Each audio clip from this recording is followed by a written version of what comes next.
Feel the winds of your spirit. Now the heartbeat of heaven, let us hear. Père, nos cœurs sont ouverts, nos oreilles aussi.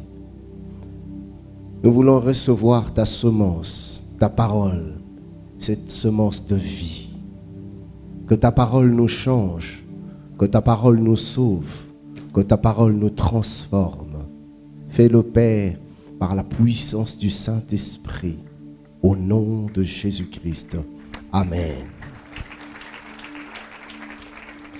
Shalom bien-aimés.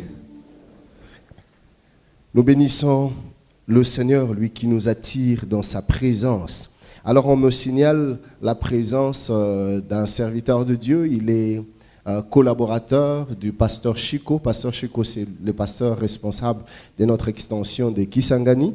Et lui, il travaille à ses côtés comme pasteur associé. Le pasteur Amos, là où il est, il va se lever. Nous voulons l'accueillir. Merci. Ah, il est venu avec son épouse. Merci. Est-ce qu'on peut mieux acclamer? Que Dieu vous bénisse. Nous sommes dans la joie de vous recevoir. Sentez-vous à l'aise au milieu de nous. Merci, vous pouvez vous rasseoir. Alors, nous sommes aujourd'hui en train de clôturer. Enfin, donc, vous l'embaki. Non, c'est pour rigoler. Sentinelle, que dis-tu dans la nuit? J'aimerais que nous puissions relire ce texte d'Ézéchiel, le chapitre 22e, le verset 30. La Bible déclare, Ézéchiel 22, 30, « Je cherche parmi eux un homme. » Dieu cherche un homme qui se tienne à la brèche devant moi en faveur du pays. Alors, depuis la dernière fois que j'ai parlé de ce thème, on exploitait le rôle de la sentinelle. Juste pour rappel, la sentinelle avait la fonction, un peu comme le sacrificateur, de parler au peuple de la part de Dieu. Il recevait la pensée de Dieu et il parlait au peuple. Et nous, comme sentinelles, Dieu nous a appelés à nous parler les uns les autres selon sa pensée. Ouvrir les yeux, nous sommes des sentinelles les uns les autres. Je veille sur toi, tu veilles sur moi. Et si je vois quelque chose qui ne marche pas selon la parole de Dieu, sentinelle que je suis, j'ai la responsabilité, j'ai reçu de Dieu la responsabilité de venir te voir et de te dire, frère, ça ce n'est pas dans la volonté de Dieu. Et c'est ça notre rôle. Et nous nous sommes encouragés à le faire sans complaisance, sans timidité ou sans une quelconque autre contrainte. Parce que Dieu nous établit sentinelles les uns les autres, nous devons veiller les uns sur les autres. Mais nous ne sommes pas sentinelles qu'à l'église, dans la maison de Dieu, où Dieu nous a établis. Mais Dieu nous a établis également sentinelles à l'extérieur de l'église. Je bénis Dieu parce que de plus en plus l'église est en train de comprendre. Le peuple de Dieu comprend que le temps est arrivé où nous devons aller au-delà de nos murs, où nous devons sortir de notre confort. Un peu comme les 4 lépreux qui arrivent dans le camp adverse, ils se rendent compte que Dieu leur a été favorable. Les ennemis sont partis et ils ont tout laissé. Argent, or, nourriture, breuvage, tout était à leur portée, vêtements, tout ce dont ils avaient besoin. Alors ils se mettent à se servir. Et puis l'un d'eux dit, non, ce que nous faisons n'est pas bien. Nous devons rentrer à Samarie et annoncer la bonne nouvelle. Et je bénis Dieu car cet élan est en train de venir et je prie que le Seigneur nous remplisse encore davantage de fardeau des âmes. Aller au-delà de nos murs et apporter la bonne nouvelle de l'évangile car nous sommes des sentinelles aussi sur le monde. Nous veillons sur le monde. Et du reste, la Bible dit que sentinelles que nous sommes, nous aurons des comptes à rendre. Autour de nous des gens morts, nous ne pouvons pas rester indifférents. Si nous sommes indifférents un jour, nous rendrons des comptes à Dieu. Car le sang de ces âmes qui meurent retombera sur nous. Parce que Dieu nous a établis pour avertir du danger. Mais l'autre aspect de la fonction de la sentinelle, un peu comme du sacrificateur, c'était de parler aussi à Dieu de la part du peuple. C'est-à-dire, la sentinelle, comme le sacrificateur, prend le fardeau du peuple et l'amène dans la présence de Dieu et il intercède en faveur du peuple. Il parle à Dieu des douleurs du peuple. Il parle à Dieu des souffrances du peuple. Il parle à Dieu des problèmes du peuple. Il implore la grâce et la faveur de Dieu sur le peuple. Et c'est ainsi que nous nous sommes mis à parler de l'art de l'intercession. Car sentinelles que nous sommes appelés à cet exercice, l'intercession, la prière de l'intercession. Dieu nous attend à la brèche. Car il dit dans Ézéchiel, mais je suis en train de chercher un homme qui se tienne à la brèche. Parce que le pays est en train de mourir. Je veux intervenir, mais je désire qu'une sentinelle se lève, qu'un intercesseur se lève. Je le cherche, mais je ne le trouve pas. Dieu cherche un homme. Et je prie que Dieu ce matin nous trouve dans le nom de Jésus. Que nous puissions être des intercesseurs pour notre église, des intercesseurs pour notre nation, des intercesseurs pour nos familles, des intercesseurs pour nos frères, des intercesseurs pour nos sœurs, des intercesseurs pour nos enfants, pour nos époux, pour nos épouses, des intercesseurs. Et Dieu dit, je veux agir, mais je cherche quelqu'un qui intercède. Et il nous a établi sentinelles, intercesseurs. Et la dernière fois, j'étais en train de parler des 4 vérités à connaître sur l'art de l'intercession. La première vérité, avions-nous dit, l'impact de la prière ne réside pas dans le nombre, mais dans le cœur de ceux qui prient. Dieu n'a pas besoin d'un grand nombre. Dieu peut faire beaucoup avec un petit nombre. Vous voyez ça? Dieu ne cherche pas une masse de gens qui prient, mais Dieu cherche une personne, mais une personne qui prie avec son cœur. Une personne qui prie avec un fardeau. Une personne qui puise au-dedans de lui. Il est vrai dans ce qu'il dit. Il ne raconte pas à Dieu des choses qu'il a entendues. Ou il ne prie pas sur base d'une émotion passagère. Mais une sentinelle qui porte le fardeau du peuple, Dieu le cherche. Et la deuxième vérité, avions-nous dit, c'était que l'intercession selon le cœur de Dieu, c'est être capable de prendre la condition de la personne pour qui l'on prie. Oui. C'est-à-dire quoi? Dieu cherche les sentinelles qui savent porter et sentir la peine et la douleur des autres. Au point qu'à un moment donné, il y a comme une confusion. C'est-à-dire, l'intercesseur se confond à la personne pour qui il intercède.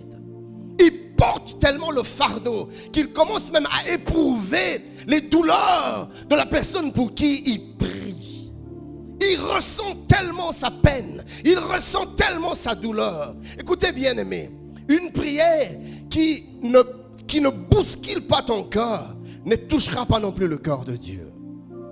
Il faudra que ça vienne de là, que tu sentes, quand tu pries pour un malade, que Dieu nous donne de sentir la douleur du malade. Et en ce moment-là, notre prière secoue le trône. Parce qu'on s'identifie. L'intercesseur se place à la place de la personne pour qui il intercède. Un intercesseur doit s'identifier à la personne qu'il porte en prière. Vous savez, cher bien-aimé, tu ne peux pas intercéder efficacement pour une personne aussi longtemps que tu n'as pas réellement ressenti sa douleur. Ça sera superficiel. Je vais prier pour toi en passant. Seigneur, souviens-toi de pasteur Cass. Seigneur, souviens-toi du pasteur Amos. Ça sera au passage. Pourquoi? Parce que je ne ressens pas ta douleur. Je n'éprouve pas ce que tu éprouves. Je ne mets pas du sérieux quand je parle de toi à Dieu. Pourquoi? Parce que je ne comprends pas ta peine. Je ne comprends pas les réalités dans lesquelles tu te trouves. Alors je suis juste léger. Je suis superficiel. En fait, je suis en train de remplir une simple formalité. Je veux me donner une raison pour calmer ma conscience. Je cite des noms par-ci, par-là. Mais l'intercession que l'Éternel attend de nous, c'est cette intercession qui jaillit d'un cœur qui ressent la douleur de l'autre. Suis-je en train de parler à quelqu'un ce matin? Que Dieu nous donne ce cœur. Et c'est ainsi que vous voyez, avions-nous dit, des personnes comme Moïse. Moïse s'identifie tellement à la place du peuple qu'il est capable de dire à Dieu, Seigneur, si tu ne pardonnes pas ce peuple, alors efface mon nom de ton livre. Il s'identifie au peuple. Père, autant que le peuple doit périr, Père, que je périsse aussi. Vous voyez? Et nous avons dit que Paul aussi a éprouvé le même sentiment dans Romains 9, 1 à 3. Quand il dit, à partir du 2e verset, j'éprouve une grande tristesse. Une grande tristesse. Et j'ai dans le cœur un chagrin continuel. Vous savez, l'intercession, c'est pas, comme je disais tout à l'heure, une émotion passagère comme ça. L'apôtre Paul parle d'un chagrin continuel. C'est constamment dans mon cœur. Ça pèse, je le ressens. Partout où je suis, je porte le fardeau. Et au verset 3e, il dit, car je voudrais moi-même être anathème et séparé de Christ pour mes frères, mes parents selon la chair. Il s'identifie aux personnes pour qui il prie. Et la 3e vérité, nous avions dit qu'aucune intercession ne pouvait être agréée en dehors de Christ. Dieu ne peut pas accepter notre intercession aussi longtemps que nous venons en dehors de Christ.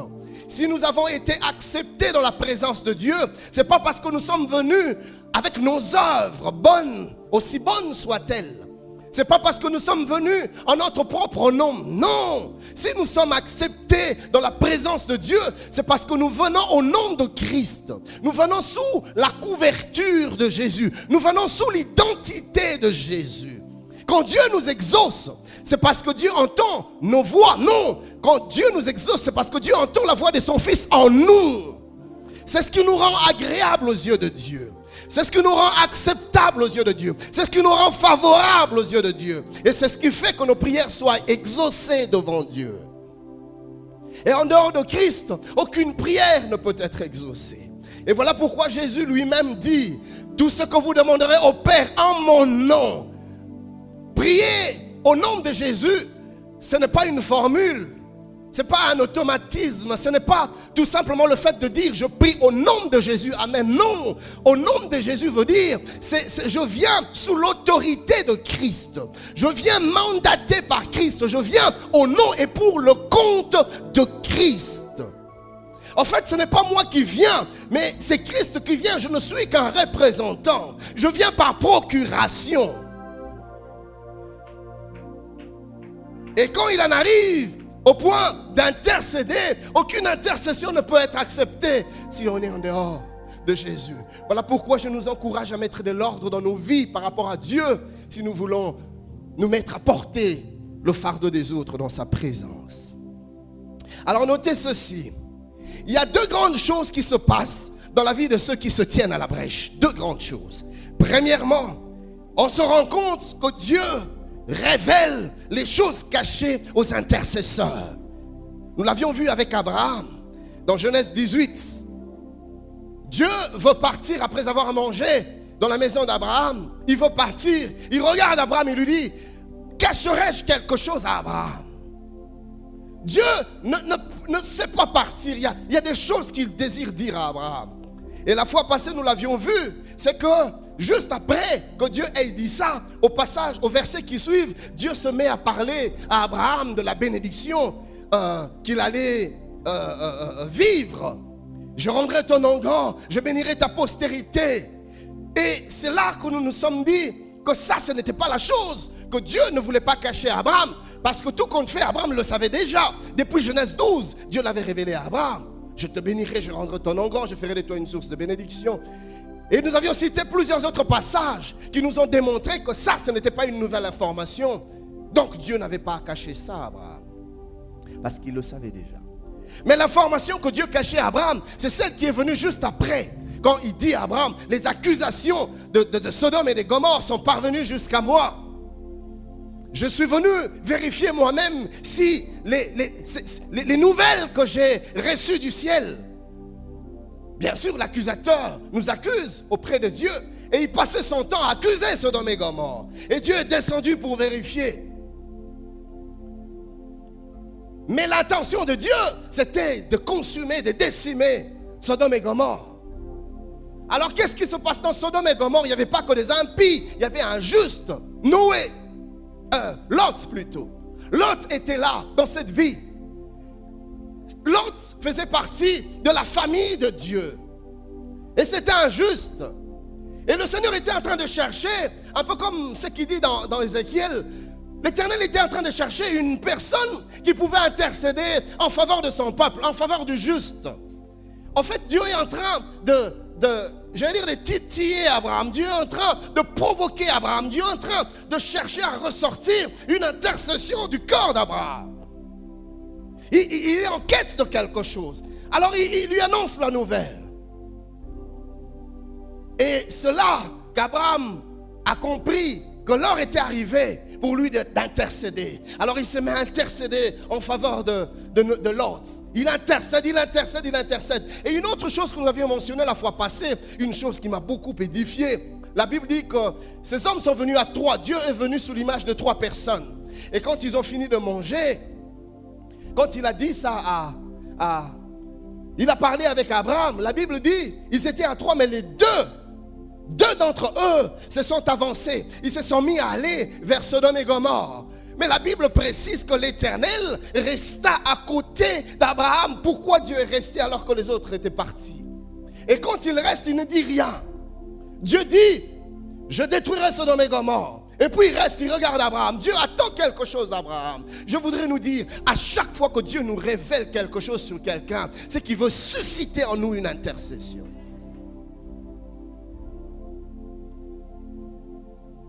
Et quand Dieu établit des sentinelles, des intercesseurs, vous vous rendez compte qu'il leur accorde un certain nombre d'informations. Pas juste pour satisfaire leur curiosité, non. C'est pour leur donner des bases. C'est pour leur donner des éléments. C'est pour leur donner des sujets, des requêtes. Qu'est-ce que Dieu t'a révélé sur moi? Qu'est-ce que Dieu t'a révélé sur la nation? Qu'est-ce que Dieu t'a révélé sur l'église? Qu'est-ce que Dieu t'a révélé sur le frère? Quand je dis révélé ici, ce n'est pas forcément que tu dors en pleine nuit et tu reçois une vision dans un rêve ou dans un songe. Pas nécessairement. Quand je dis recevoir une révélation de la part de Dieu, ce n'est pas forcément en train de prier, tu entends une voix qui te parle d'un frère ou d'une soeur. Pas forcément. Dieu peut te révéler un besoin ou une réalité qui demande une prière dans la vie d'un frère ou d'une soeur par l'observation. Tu observes, tu remarques une chose dans la vie d'un frère, c'est une révélation que Dieu te donne. Quand tu entres, à chaque fois que tu entres dans cette église, il y a des choses que tu observes, que tu constates, il y a des remarques que tu fais, il y a des choses comme ça qui attirent ton attention. Bien aimé, ce n'est pas en vain. Dieu est en train de te révéler des choses pour lesquelles tu dois prier. Tu te rends bien compte que le frère a une faiblesse, que la sœur a un problème. Ce n'est pas juste une information, ce n'est pas juste pour que tu saches, non. Dieu te donne des éléments de prière. Pourquoi? Parce qu'il t'a établi sentinelle sur ton frère, sur ta sœur.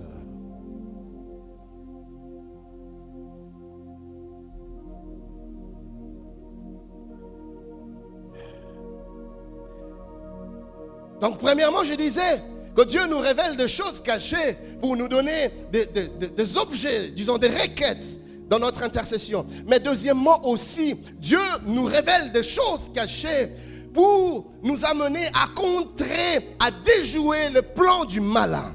Lisez avec moi 2 Rois 6, à partir du 8e jusqu'au 12e verset. 2 Rois 6, 8 à 12. La Bible dit, le roi de Syrie était en guerre avec Israël. Et dans un conseil qu'il tint avec ses serviteurs, il dit, mon camp sera dans un tel lieu. Il était en train de mettre en place des stratégies militaires pour combattre l'adversaire. Au verset 9e, la Bible dit, mais l'homme de Dieu fit dire au roi d'Israël, alors qu'en Syrie, le roi avait un conseil avec ses sujets, avec ses généraux, pour planifier, mettre en place des stratégies pour la guerre, pour le combat. En Israël, la Bible dit que l'homme de Dieu s'est mis à faire un certain nombre de choses. L'homme de Dieu parle au roi. Écoutez ce qu'il dit au roi, garde-toi de passer dans ce lieu, car les Syriens y descendent. Avant que les Syriens y soient, l'homme de Dieu avait déjà vu. Pendant qu'ils étaient dans leur lieu secret, dans ce bureau, dans cette salle de réunion, il n'y avait aucun secret. Tout ce que se disait entre eux, l'homme de Dieu entendait de loin, l'homme de Dieu recevait de loin. Pourquoi? Parce qu'il avait un rôle à jouer, déjouer le plan de l'adversaire. Et il dit au roi, ne descends pas. Les Syriens sont là. Au verset 10e, et le roi d'Israël envoya des gens pour s'y tenir en observation vers le lieu que lui avait mentionné et signalé l'homme de Dieu. Cela arriva non pas une fois ni deux fois. Cela est arrivé plusieurs fois. À chaque fois que l'ennemi voulait venir par la gauche, Israël savait. Quand les Syriens changeaient de stratégie, Israël savait. Bien aimé, j'aime quand la Bible dit dans le livre de Psaume 89, 22, l'ennemi ne te surprendra pas. Dès qu'il commence à mettre en place de complots pour te nuire, Dieu te révèle. Non, aujourd'hui, n'entre pas par derrière, entre par devant. Non, aujourd'hui, ne mange rien. Non, aujourd'hui, ne touche à rien, ne bois rien. Non, aujourd'hui, ne parle pas à cette personne. Bien aimé, voilà pourquoi nous devons des fois être sensibles. Dieu veut nous épargner des pièges du malin. Suis-je en train de parler à quelqu'un? Il parlait à son serviteur. Mais pourquoi il lui parlait? Parce que son serviteur était en Israël comme une sentinelle. Et la Bible dit au verset 11e, le roi de Syrie en eut le cœur agité. Il appela ses serviteurs et leur dit, ne voulez-vous pas me déclarer lequel de vous est pour le roi d'Israël? C'est qui l'espion ici? C'est qui la taupe ici? L'un de ses serviteurs répondit, personne, ô roi mon Seigneur, mais Élisée, le prophète qui est en Israël, rapporte au roi d'Israël les paroles que tu prononces dans ta chambre à coucher. Ô roi, quand tu chuchotes des choses à ta femme, dans ta chambre, le prophète entend. Vous voyez? Je prie que nos yeux spirituels s'ouvrent dans le nom de Jésus. Je prie que nos oreilles spirituelles s'ouvrent dans le nom de Jésus. Alléluia. Et la deuxième chose qui se passe dans la vie de ceux qui se tiennent à la brèche, c'est que celui qui se tient à la brèche siège au conseil de Dieu. Non seulement que tu es présent dans les conseils des humains, mais tu es présent dans le conseil de Dieu. En fait, Dieu te permet de participer à la prise des décisions des événements dans le monde. Au travers de l'intercession. Frère, nous n'avons pas besoin d'être tous au Parlement pour changer la destinée des nations. De là où nous sommes, par nos genoux, nous pouvons influencer les grandes décisions. Sous d'autres cieux, on légalise l'homosexualité, les mariages gays, le mariage pour tous, le mariage homosexuel. Dans notre nation, nous pouvons anticiper ces choses par l'intercession. On veut donner la liberté aux jeunes filles. J'ai cru entendre déjà à partir de 13 ans sous d'autres cieux, la jeune fille peut être libre de sa sexualité. Nous pouvons nous mettre à genoux pour refuser ces choses dans notre nation. C'est pour ça que Dieu nous établit dans cette nation. Frère, arrête de critiquer à longueur de journée ton pays, ta nation. Ce pays ne s'améliorera jamais. Tu ne fais que ça, tu ne fais que ça. Mais ce n'est pas pour ça que Dieu t'a établi. Tu n'as pas été établi comme prophète de malheur pour ta nation. Non, comme sentinelle pour intercéder en sa faveur. Alors arrête de maudire ton pays. Vous savez, le Seigneur m'a reproché ces choses. À un moment donné, il m'arrivait de me laisser aller. Quand les gens parlaient mal de pays, constamment critiquaient les pays. Et puis le Saint-Esprit me dit, mais qu'est-ce que tu es en train de faire? Ta bouche n'est pas pour maudire ta nation. Prie pour ta nation. Intercède, porte ta nation dans la présence de Dieu. Et depuis, quand les gens parlent mal de mon pays, non, pourquoi? Je connais mon rôle. Ne maudis pas ta nation. Tu vas me dire, mais pasteur Ken, tous ça pas patriotes. Nous sommes des patriotes, des nationalistes. Oui, des patriotes, des nationalistes. C'est ceux qui savent se tenir dans le conseil de Dieu en faveur de la nation. Je vais te dire une chose. Ce n'est pas à force de critiquer ton frère que tu vas le changer. Non.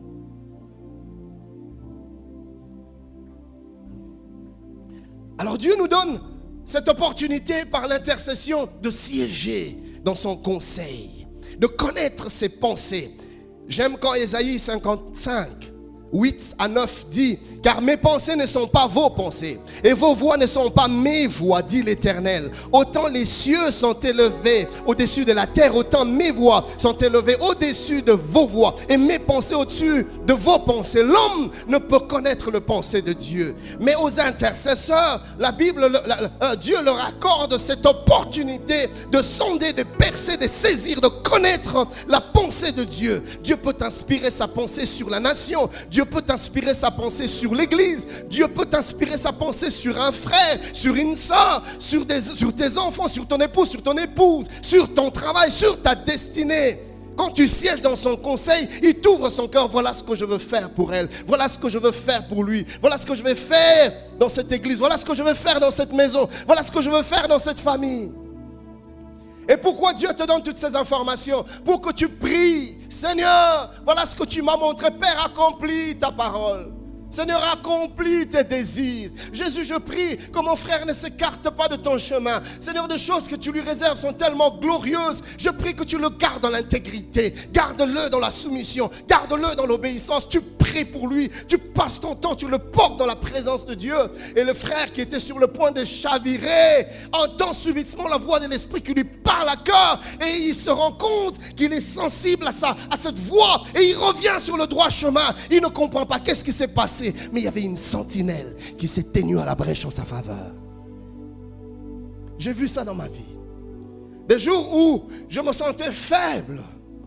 Des jours où j'étais incapable de faire ce que Dieu me demandait de faire. Et tout d'un coup, comme une force venue, je ne sais d'où, d'en haut bien sûr, qui m'a saisi et je me suis retrouvé à faire ce que Dieu attendait de moi. Seigneur, mais il y a quelques secondes, j'étais complètement incapable et je n'ai pas prié en ma faveur. Non. Et c'est là que je commençais à comprendre l'importance des intercesseurs.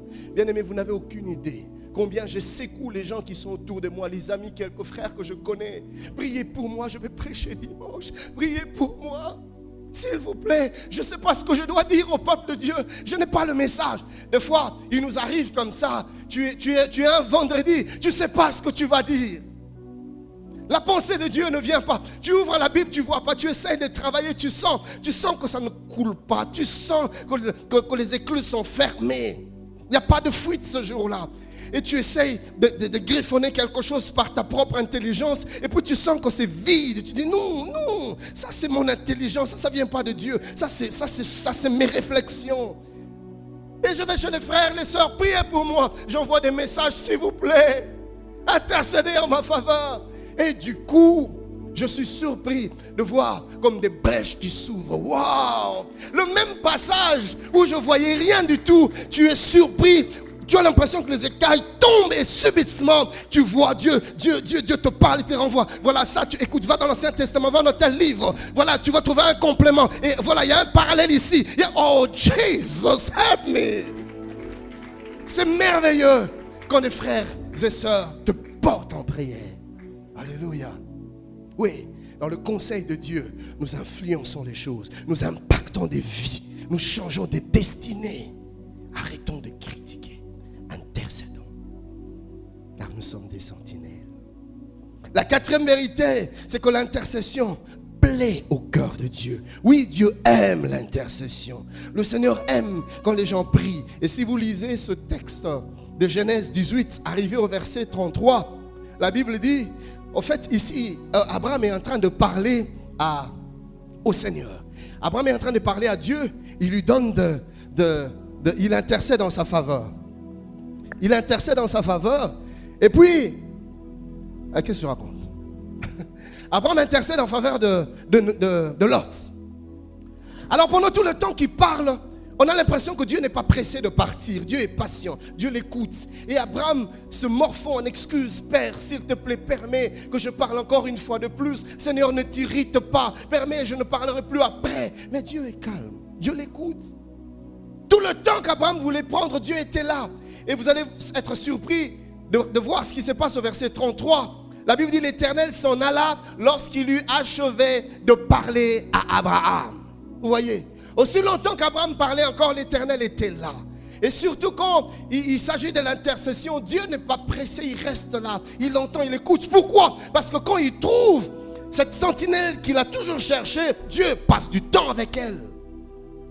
Veux-tu retenir la présence de Dieu constamment près de toi? Transforme ta vie en intercesseur. Dieu sera toujours là.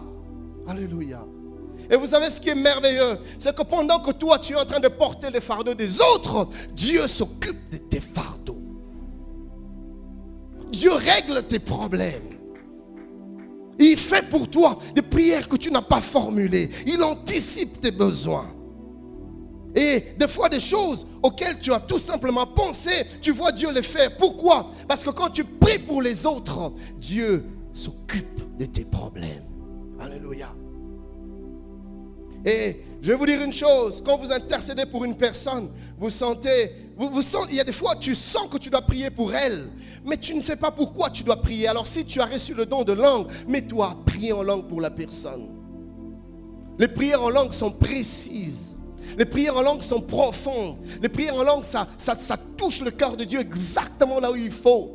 Parce que la Bible dit justement que nous avons connu la pensée de Dieu. Comment? Par l'Esprit du Seigneur qui habite en nous. Et l'Esprit de Dieu qui sent de tout même le cœur de Dieu oriente nos prières quand nous prions en langue. Il sait exactement ce que Dieu veut que tu demandes pour ton frère, pour ta soeur. Alors lui-même, il te conduit par des soupirs inexprimables. Il te conduit et Dieu intervient dans la vie de ton frère, de ta soeur. Frères, prions les uns pour les autres. Permettez-moi, en chutant, de vous parler un peu de la puissance de l'intercession. Je voudrais tout simplement nous parler ici des vertus de l'intercession. J'en ai mentionné 6, mais le Saint-Esprit plutôt peut en inspirer plusieurs. L'intercession, c'est tout simplement le fait de prier pour le bien de quelqu'un d'autre. Pas pour toi-même, mais pour quelqu'un d'autre. Tu te mets à la brèche en faveur d'une autre personne qui n'est pas toi. Alors nous devons savoir que Dieu nous appelle tous à l'intercession. L'intercession n'est pas un ministère spécifique pour les intercesseurs. Non, nous sommes tous des sentinelles. Nous avons tous été établis dans la maison de Dieu. Ce n'est pas pour les intercesseurs. Nous sommes tous appelés à prier les uns pour les autres. J'aime ce que l'apôtre Paul dit dans Galates 6:2. Galates 6:2, il dit: portez les fardeaux les uns des autres et vous accomplirez ainsi la loi de Christ. Priez les uns pour les autres. Portez le fardeau les uns pour les autres. C'est ça la pensée de Dieu. C'est le désir de Dieu. Et vous voyez ici, l'apôtre Paul parle même en impératif. Pourquoi? Parce que c'est un commandement, c'est un ordre. Je vous ordonne, dit Dieu. Autrement, je pourrais le paraphraser ainsi: portez les fardeaux les uns les autres. Priez les uns pour les autres. Intercédez les uns pour les autres. C'est la pensée de Dieu. Jacques 5:16 dit: confessez donc vos péchés les uns aux autres. Et écoutez ça. Et priez les uns pour les autres, afin que vous soyez guéris. La prière fervente du juste a une grande efficacité. Les vertus de l'intercession. Première vertu, ça j'ai aimé. La première vertu, c'est que l'intercession, la prière de l'intercession transforme le cœur de l'intercesseur. Vous savez, chers bien-aimés, je dis, l'intercession transforme le cœur de l'intercesseur. Alors écoutez ça, la première chose qui se passe quand tu te mets à intercéder en faveur d'une autre personne, c'est que le résultat qui découle de ton intercession, ce n'est pas ce que l'autre va vivre. Non, le premier résultat se passe d'abord dans ta propre vie, dans ton propre cœur. Oui, à chaque fois que je ne parle pas de cette intercession où tu penses à peine aux choses que tu dis. Je parle de cette intercession qui jaillit de ton corps. Tu ressens la douleur de l'autre, tu pries, tu pleures devant Dieu pour que sa condition change. Cette intercession-là a une vertu extraordinaire dans nos cœurs. Qu'est-ce qui se passe? C'est que l'intercession impacte notre propre vie. L'intercession transforme notre propre cœur. Je vais faire ici 2 affirmations. Première, l'intercession nous libère de l'égoïsme. L'intercession nous libère de l'égocentrisme. Cet amour propre que nous avons pour nous, où nous voulons des choses pour nous-mêmes. Vous savez, ça c'est dans l'être humain, c'est dans l'homme. L'égoïsme est rattaché à nous. Nous devons lutter contre cela. Et l'homme a tendance à tout vouloir pour lui-même, à tout prendre pour lui-même. La prière, s'il y a un temps de prier, il doit prier pour lui-même. Mais l'intercession, c'est l'art de s'oublier en faveur de l'autre. Tu oublies tes propres besoins. Tu en as de besoins, mais tu les oublies. Pourquoi? Parce que tu es une sentinelle et tu te tiens à la brèche pour les autres. Tu pries pour que les portes s'ouvrent. Tu pries pour que les autres se marient. Tu pries pour que cette stérile puisse avoir un enfant. Tu pries pour que ce chômeur puisse avoir un travail. Tu pries pour que ce malade soit guéri. Mais toi-même, tu es au chômage. Toi-même, tu es malade. Toi-même, tu as des soucis. Mais tu ne pries pas pour toi. Tu t'oublies. C'est ça l'intercession. L'art de s'oublier. L'art d'oublier ce besoin. Et quand tu te mets à faire cet exercice, frère, le Saint-Esprit travaille ton cœur. Il te libère de l'égoïsme, il te libère de ton amour propre, de ton orgueil, il te libère de l'égocentrisme. Et l'amour de Dieu jaillit de ton cœur. La Bible dit dans Matthieu 8, 5 à 7, comme Jésus entrait dans Capernaum, un centenier l'aborda, le priant et disant, Seigneur, mon serviteur est couché à la maison, atteint de paralysie et souffrant beaucoup. Le centenier aborde Jésus, pas pour lui-même, pas pour son épouse, pas pour ses enfants, pas pour ses affaires. Il aborde Jésus pour son serviteur. Il ne l'aborde même pas pour son ami. Non, c'est pour son serviteur. Combien prient pour leurs domestiques? Combien prient pour leurs sentinelles à la maison? Combien? C'est les dernières personnes à qui nous pensons dans nos moments de prière. C'est à peine qu'on nous les mentionnons. Et encore faudra-t-il qu'on les mentionne. Le centenier ne prie pas pour sa femme. Non, ce n'est pas pour son meilleur ami. Il prie pour son serviteur. Vous voyez?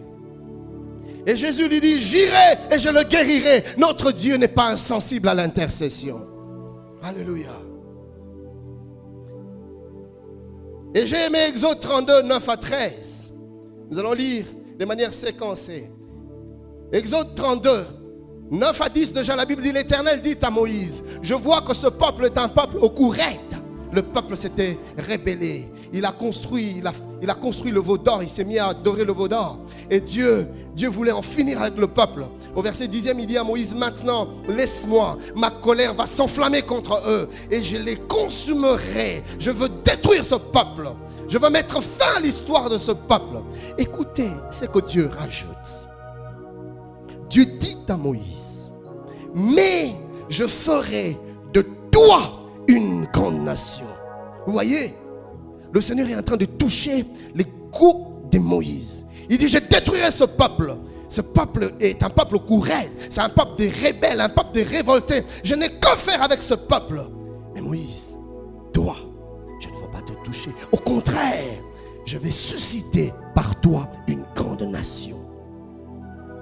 Ça, c'est une promesse que Dieu avait faite à Abraham. Et le peuple que Dieu est sur le point de maudire, c'est ce peuple-là que Dieu a promis à Abraham en lui disant, je bénirai ta postérité. Et il dit à Moïse, je veux arrêter ce que j'avais dit à Abraham. Je veux commencer une nouvelle histoire avec toi. C'est ta descendance que je bénirai. Ça mais c'était flatteur. Moïse pouvait se sentir flatté. Enfin, Dieu me récompense. Quand Moïse pense que même le sacerdoce, c'est Aaron et ses fils, c'est même pas ses fils. Moïse se dit, ah, voilà maintenant que Dieu se souvient de moi, c'est ma descendance. J'ai béni Dieu, car Moïse avait le cœur d'un berger. Moïse avait le cœur d'un père. Moïse n'a pas regardé à sa gloire personnelle. Moïse n'a pas regardé à ses propres intérêts. Moïse n'a pas regardé à son nom, à sa renommée, non.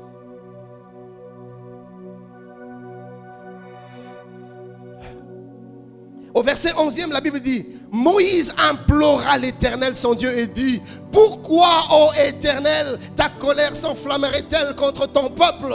Moïse aurait pu dire, permets-moi, je suis fatigué de ce peuple. Depuis le jour où nous sommes sortis d'Égypte, ils n'ont pas arrêté de murmurer, de se plaindre. Même quand par ma main tu faisais des miracles, quelque temps après, ils oubliaient tout, ils se plaignaient. Seigneur, d'ailleurs, un jour, ils ont failli me tuer. Non, Moïse ne regarde pas ça. Moïse oublie, il se met à prier pour des gens qui voulaient de sa mort. Il se met à prier pour les mêmes personnes qui l'ont critiqué. Et écoutez, Israël, c'était un peuple terrible. Dès que Moïse monte à la montagne, moins de 2 mois plus tard, écoutez ce qu'il dit à Aaron, fais-nous un veau d'or. C'est Moïse. Depuis qu'il est parti, nous ne savons ce qu'il est allé faire. Et pourtant Moïse était allé à la montagne comme une sentinelle pour implorer Dieu en faveur du peuple, pour recevoir de Dieu en faveur du peuple. Mais c'est ce même peuple qui le rejette. Et Moïse connaissait le cœur du peuple. Et avant que Dieu dise, je consumerai le peuple, Dieu commence à rappeler à Moïse ce que le peuple dit, c'est un peuple courant, c'est un peuple rebelle. Mais Moïse ne regarde pas ça. La Bible dit, il implora l'Éternel son Dieu. Pourquoi, ô Éternel, ta colère s'enflammerait-elle contre ton peuple que tu as fait sortir du pays d'Égypte par une grande puissance et par une main forte? Combien nous ne sommes pas prêts à implorer le feu sur nos ennemis? Nzambe moto, comme mes adversaires tombent.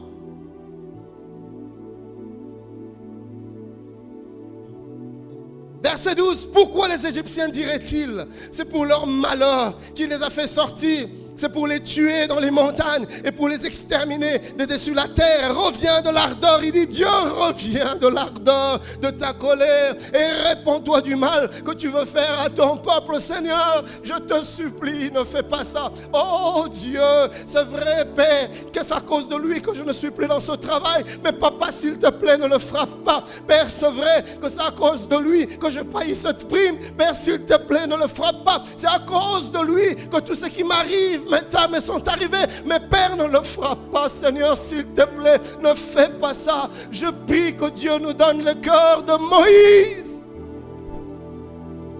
Et Dieu cherche de tels hommes. Dieu cherche de telles femmes. Et Dieu, puisque Dieu avait touché la promesse faite à Abraham en lui disant, de toi sortira une nation que je bénirai.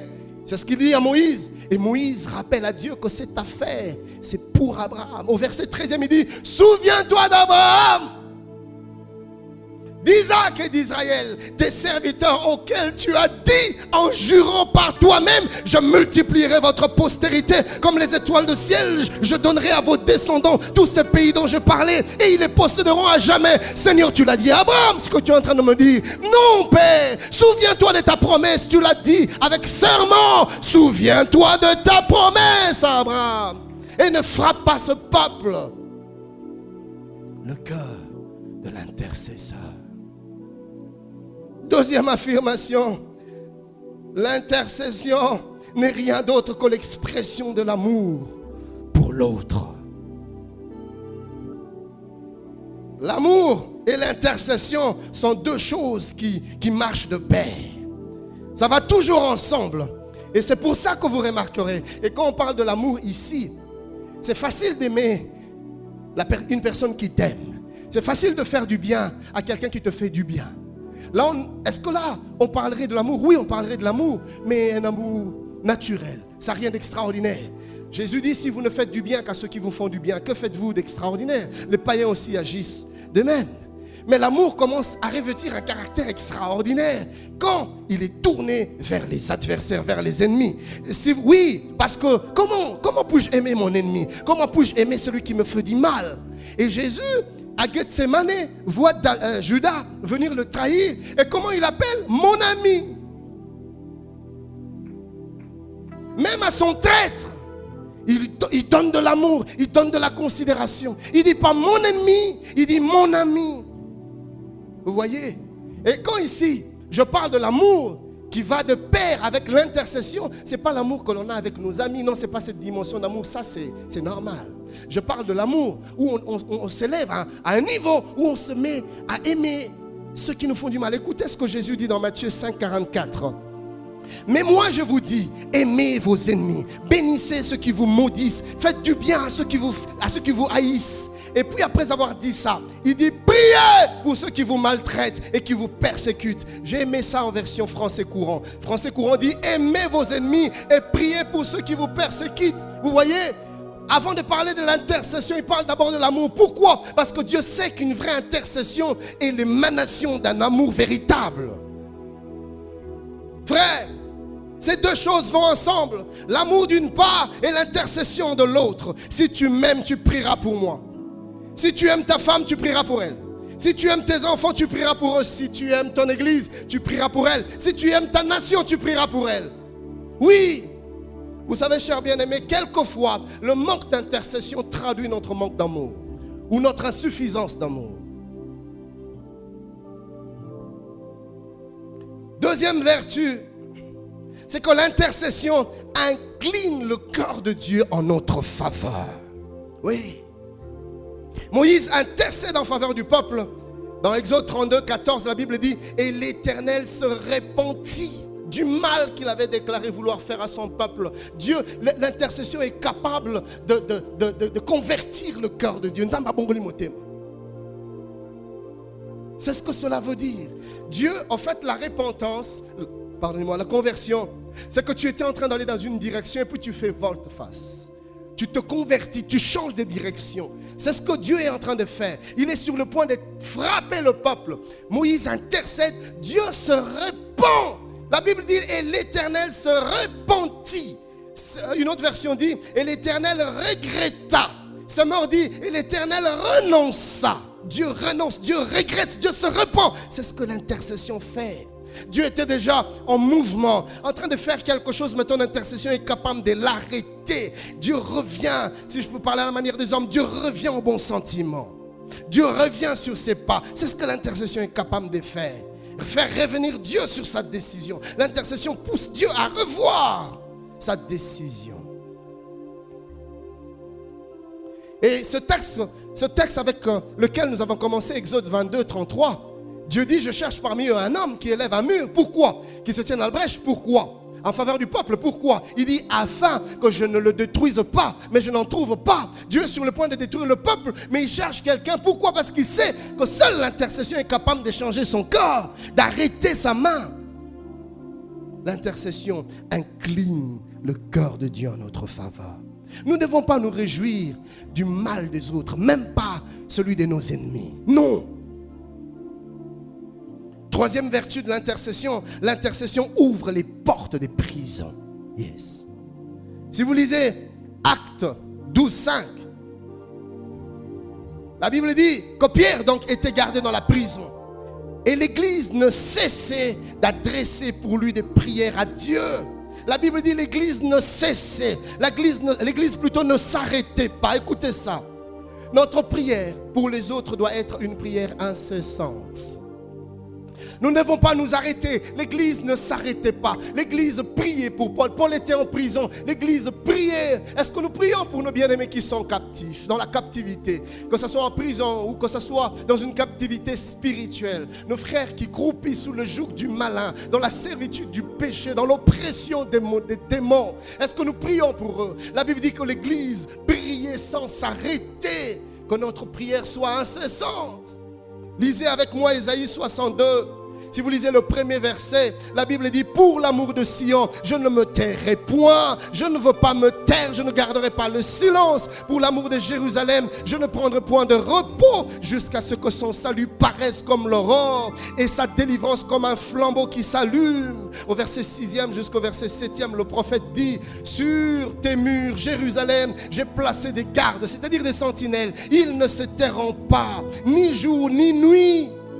Vous qui l'a rappelé au souvenir de l'Éternel, point de repos pour vous, verset 7e, et ne lui laissez aucun relâche, jusqu'à ce qu'il rétablisse Jérusalem et la rende glorieuse sur la terre. J'ai envie de dire, enfants du Congo, n'arrêtons pas de prier pour notre nation, jusqu'à ce que la restauration de cette nation paraisse.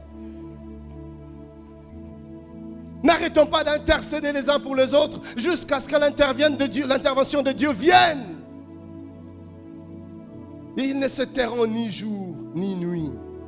Et la Bible dit que l'église ne cessait d'intercéder. Et j'ai lu le même passage, Exode 12, 5, dans la version française courant. La Bible dit, Pierre était donc gardé dans la prison, mais les membres de l'église priaient Dieu pour lui avec ardeur. Avec ardeur, il s'agit ici de prier avec ardeur, pas avec mollesse, mais avec ardeur, pas avec négligence, mais avec ardeur, pas avec lourdeur, pas avec nonchalance, mais avec ardeur. Vous Vous avez l'adjectif ardeur ici, il veut dire avec ferveur, avec enthousiasme, avec empressement. Acte 12, le même passage, si vous lisez du 6e au 7e verset, et aussi le 10e verset, la Bible dit, la nuit qui précéda le jour où Hérode allait le faire comparaître, Pierre lié de 2 chaînes, dormait entre 2 soldats et des sentinelles devant la porte gardaient la prison. Et voici un sentinelle du Seigneur, plutôt, et voici un ange du Seigneur survint, et une lumière brilla dans la prison. L'ange réveilla Pierre et le frappa au côté en disant, lève-toi promptement. Écoutez ce que la Bible dit, les chaînes tombèrent de ses pieds. Pourquoi? Parce que les frères priaient. Quand on intercède, les chaînes tombent des pieds des captifs. La lumière jaillit dans leurs ténèbres. Dieu le réveille de leur sommeil. Verset 10, la Bible dit, lorsqu'ils eurent passé la première garde, puis la seconde, ils arrivèrent à la porte de fer. J'aime cette précision. Ce n'était pas une porte en bois que l'on pouvait casser. Ce n'était pas une porte en carton. Non, la Bible dit que c'était une porte de fer. C'était une porte solide et solidement fermée, verrouillée, qui mène à la ville. Écoutez ça, la Bible dit que cette porte s'ouvrit d'elle-même. Au fait, la porte ne s'ouvrit pas d'elle-même. C'est les prières d'intercession qui ont déverrouillé et ouvert cette porte de fer. Ils sortirent. L'intercession ouvre des portes des prisons. Elle brise les chaînes, elle brise le joug. L'intercession, peu importe la force et le nombre des adversaires qui nous assaillent, l'intercession renverse les barrières, elle renverse les forteresses, elle perce les murailles. À chaque fois que tu intercèdes pour une personne, sache une chose, bien-aimé, tu es en train d'activer les ministères des anges. Ah oui. Quand l'Église était en train d'intercéder pour Pierre, Dieu a envoyé un ange. Les anges sont libérés en mission quand l'Église intercède. Les anges sont envoyés quand les sentinelles intercèdent. 4e vertu de la prière d'intercession. L'intercession fait que Dieu incline les cœurs des rois en notre faveur. Quand on intercède, Dieu incline les cœurs des rois en notre faveur, en faveur de ceux pour qui nous prions. Hier encore, ton chef hiérarchique a pris une décision ferme que tu devais être limogé. Bien aimé, l'intercession peut changer la décision du chef. Ne meurs pas seul avec ton problème. Partage avec le bien-aimé. Ce n'est pas pour rien qu'à l'église, l'équipe d'intercession existe. Venez avec vos fardeaux. J'ai aimé autrefois, mais je pense que le temps est arrivé où nous devons nous sentir libres de le faire. Autrefois, le pasteur Roland nous demandait de mettre nos requêtes sur des bouts de papier les jeudis et de les mettre dans les paniers des offrandes. Ce n'est pas fini. Nous pouvons le faire. Pourquoi? Parce que nous ne devons pas mourir avec nos fardeaux. Nous ne devons pas mourir. Frère, pourquoi tu te bats seul? Ma soeur, pourquoi tu te bats seul? Le fardeau va t'écraser. Partage le fardeau. Les sentinelles sont là. Regarde-toi, personne, et dis-leur, vous êtes mes sentinelles, mes intercesseurs. Vous avez la responsabilité de porter mon fardeau. Dis-le lui. Et quand l'église intercède, quand les sentinelles intercèdent, les rois changent de décision. Oui, la Bible dit dans Proverbe 21:1, le cœur du roi est un courant d'eau dans la main de l'Éternel. Il l'incline partout où il veut. Les cœurs des rois, les chefs des nations, les rois de la terre, les dirigeants de ce monde. La Bible dit que leurs cœurs sont entre les mains de Dieu comme ça. Et Dieu l'incline là où il veut. Il fait avec ce qu'il veut. Ils sont à la merci de Dieu. Et toi, tu as accès auprès de celui qui a le cœur du roi entre ses mains. Ah, quel pouvoir, quel impact n'avons-nous pas, nous, les sentinelles, dans ce monde dans lequel nous vivons? Lisez avec moi Esther 4, 15 à 16. Nous sommes dans une situation telle que le roi ordonne que l'on tue les Juifs. Mais Exode 4, 15. À 16, la Bible dit, Esther envoya dire à Mardochée, va, rassemble tous les Juifs qui se trouvent à Suse et jeûnez pour moi, sans manger ni boire pendant 3 jours, ni la nuit ni le jour. Moi aussi je jeûnerai, de même avec mes servantes, puis j'entrerai chez le roi malgré la loi, et si je dois périr, je périrai. Il y avait une loi. La loi des Mèdes et des Perses, c'était le genre de loi rigide que l'on ne brisait pas, auquel on ne dérogeait pas facilement. Une loi que le roi ait dictée, c'était la parole d'une divinité. Et le principe, c'était qu'on ne pouvait accéder à la présence du roi que si le roi t'appelle. Si le roi ne t'appelle pas, tu ne peux pas y accéder. Qui es-tu pour t'improviser dans la présence de Dieu? Mais tu mourrais. Et c'est ce que Esther était sur le point de faire. Il savait que c'était une mission dangereuse, mais il n'avait pas d'autre choix. Il devait faire quelque chose. Il devait agir. Alors il se rappelle qu'il y a une force dans l'intercession. Il dit, Mardochée, dis au peuple de jeûner. Dis au peuple de se mettre à la brèche. Dis au peuple de prier. Moi-même je jeûnerai, mes servantes aussi vont jeûner, nous allons intercéder. Que celui qui détient le cœur du roi entre ses mains puisse incliner le cœur du roi en ma faveur. Et c'est exactement ce qui se passe. Car si vous lisez Esther 5, 1 à 3, la Bible dit, le 3e jour, Esther mit ses vêtements royaux et se présentant dans la cour intérieure de la maison du roi, devant la maison du roi. Le roi était assis sur son trône royal dans la maison royale, en face de l'entrée de la maison. Verset 2, lorsque le roi vit la reine Esther debout dans la cour, elle trouva grâce à ses yeux. Le roi ne pouvait pas résister. Esther était environnée de prières d'intercession. Quand le roi le regardait, le roi ne voyait pas Esther. Le roi voyait la gloire de Dieu qui accompagnait Esther. Parce que quand nous intercédons les uns sur les autres, nous déclenchons la gloire de Dieu, la Shekinah de Dieu descend. Nous dépêchons les anges. Avant que Esther entre dans la maison du roi, les anges y étaient déjà entrés. Les anges ont touché son cœur. Ils ont changé ses dispositions. Ils l'ont incliné. J'aime quand la Bible dit, quand l'Éternel approuve les voies d'un homme, il dispose favorablement à son égard même ses ennemis. Et la prière d'intercession fait que Dieu dispose tout homme favorablement à notre égard.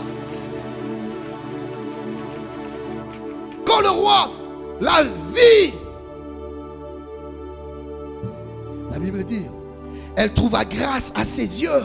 Et le roi tendit à Esther le sceptre d'or qu'il tenait à la main. Quand le roi te tendait son sceptre, cela était symbole de l'approbation. Quel est ce roi qui résistera aux élus de l'Éternel?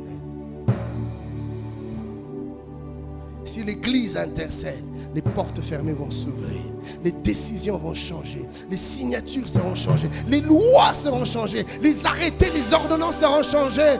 Mon frère, pourquoi tu te plains? Parce que la liste est sortie, ton nom n'y est pas.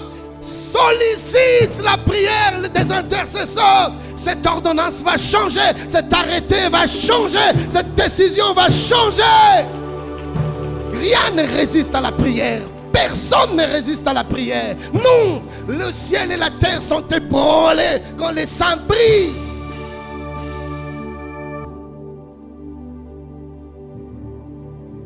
Il tendit son sceptre. Esther s'approcha et toucha le bout du sceptre. Écoutez ça. Ça c'est glorieux. Le roi lui dit, qu'as-tu? D'abord, elle s'improvise. Mais écoutez ce que le roi lui dit. Qu'as-tu, reine Esther? Et que demandes-tu? Écoutez ce que le roi dit. Quand ce serait la moitié du royaume, elle te sera donnée. Vous voyez ça? Vous voyez à quel point l'intercession peut favoriser le cœur d'une personne? Je n'ai encore rien demandé, mais oiseau sopana. Je ne sais pas comment dire ça en français. Le roi se renverse. Alléluia. Ma soeur, n'y va pas seul négocier ce dossier. Mon frère, n'y va pas seul discuter ce contrat. Non, mon frère, ne va pas seul dans cette interview. Demande aux sentinelles de prier. Et le Seigneur va dépêcher les anges qui vont te précéder.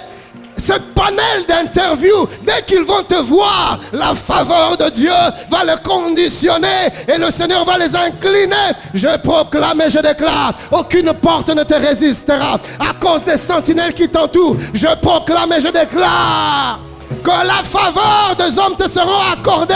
Partout où tu iras, tu auras la faveur de Dieu, car l'Église a décidé de s'élever et d'intercéder les uns pour les autres.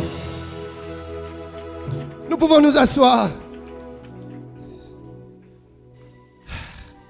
Je dois finir. Sentinelle facile, alléluia. Cinquième vertu, l'intercession nous donne la victoire dans le combat spirituel. Oui, la Bible dit dans Ephésiens 6:12 que nous n'avons pas à lutter contre la chair et le sang, mais contre les dominations, contre les autorités, contre les principautés de ce monde, de ténèbres, contre les esprits méchants dans les lieux célestes. Nous combattons contre les esprits. Vous savez, chers bien-aimés, nous avons besoin des armes spirituelles pour des combats spirituels. Et l'intercession est cette arme à la fois offensive et défensive dans le combat spirituel. Si vous lisez Exode 17, 8 à 13, le peuple d'Israël est sur le point de combattre contre Amalek. Mais qu'est-ce que Moïse fait? Moïse sait que le combat est d'abord remporté en esprit avant de voir la victoire sur le plan physique. Il monte sur la montagne. Il va faire quoi? Il va intercéder. La Bible déclare que Moïse a pris ses deux mains, qu'il a levées vers le Seigneur. C'était quoi les mains levées? L'intercession. Le peuple dans le champ de bataille, Moïse sur la montagne, en train d'intercéder. Et là, il était en train d'utiliser une arme à destruction massive. Une arme spirituelle offensive et défensive. Et la Bible déclare une chose extraordinaire. Quand Moïse baissait les bras, le peuple perdait frère. Si l'Église oublie l'intercession, le diable aura les dessus sur nous.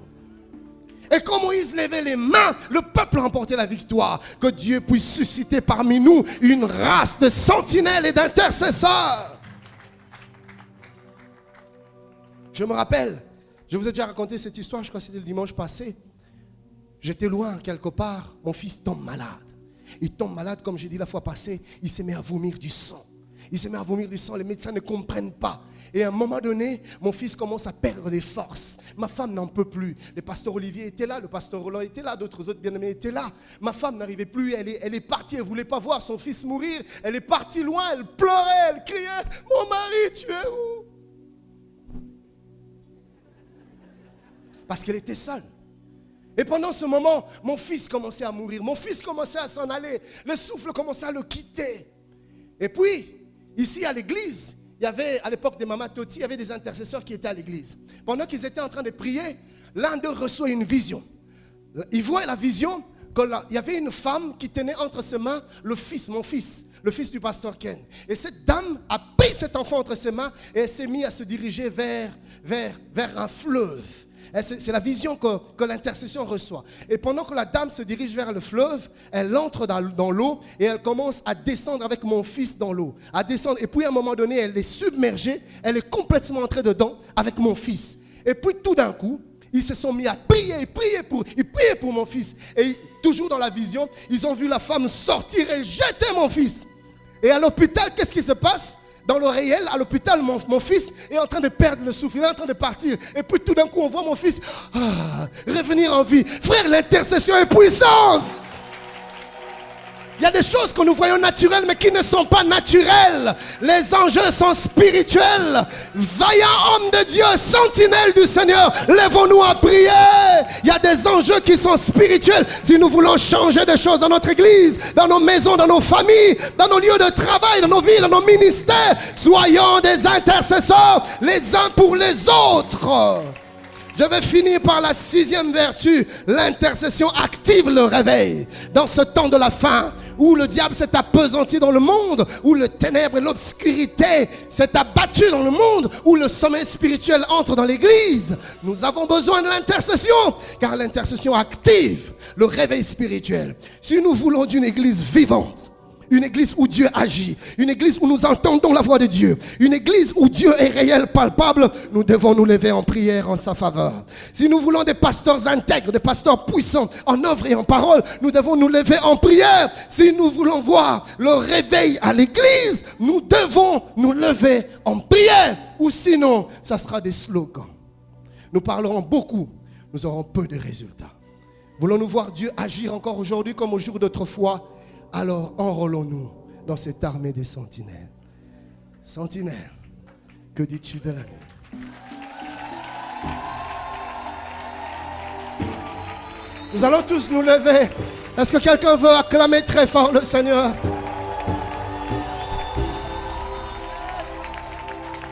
Tu vas te mettre à prier. Seigneur, fais de moi un intercesseur. Yahweh, je suis une sentinelle. Je veux parler de ta part. Mais même élève ta voix. Parle à Dieu. Seigneur, donne-moi le fardeau. Que je ne sois pas indifférent à ce qui se passe dans la vie de mon frère.